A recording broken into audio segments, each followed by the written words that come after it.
పూర్వజన్మ కర్మ అంటాం కదా, ప్రస్తుత కర్మ అంటాం కదా, ఈ రెండు కూడా పొట్టేళ్లలా దెబ్బలాడుకుంటాయిట. ఏది నెగ్గుతుందో చెబుతున్నాడు చాలా స్పష్టంగా. పరమ ఆత్మవిశ్వాసంతో మీరు ఇంటికి ఎడుతురు కానీ అనుమానం వెళ్ళ.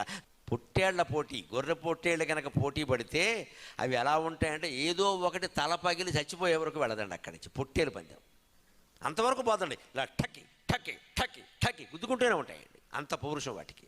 ఈ పూర్వజన్మ కర్మ ఏదో ఉంది కదా, మనం దుఃఖం అనుభవించాలండి. ఉదాహరణకి మనకి అది రాసిపెట్టుంది అనుకుందాం. పుత్ర వియోగమో, భార్యా వియోగమో, భర్తృ వియోగమో, ధన వియోగమో, పేదరికమో ఏదైనా సరే అదొక కర్మ రాసిపెట్టుంది అనుకుందాం. పూర్వం ఉంది, అది వస్తోంది, తోసుకొని వస్తుంది కదా. ఎలా వస్తుంది తెలుసా? అది మన చుట్టూ తిరుగుతూ ఉంటుందండి జన్మాంతర కర్మ. మనం పరిశుభ్రమైన ఆచారాలు పాటిస్తే, మనస్సులో ఎప్పుడూ భగవన్నామస్మరణ చేస్తే అది పైనే ఉంటుందండి, కిందికి రాదండి. దయచేసి ప్రయత్నం చేయండి, దయచేసి ప్రయత్నం చేయండి.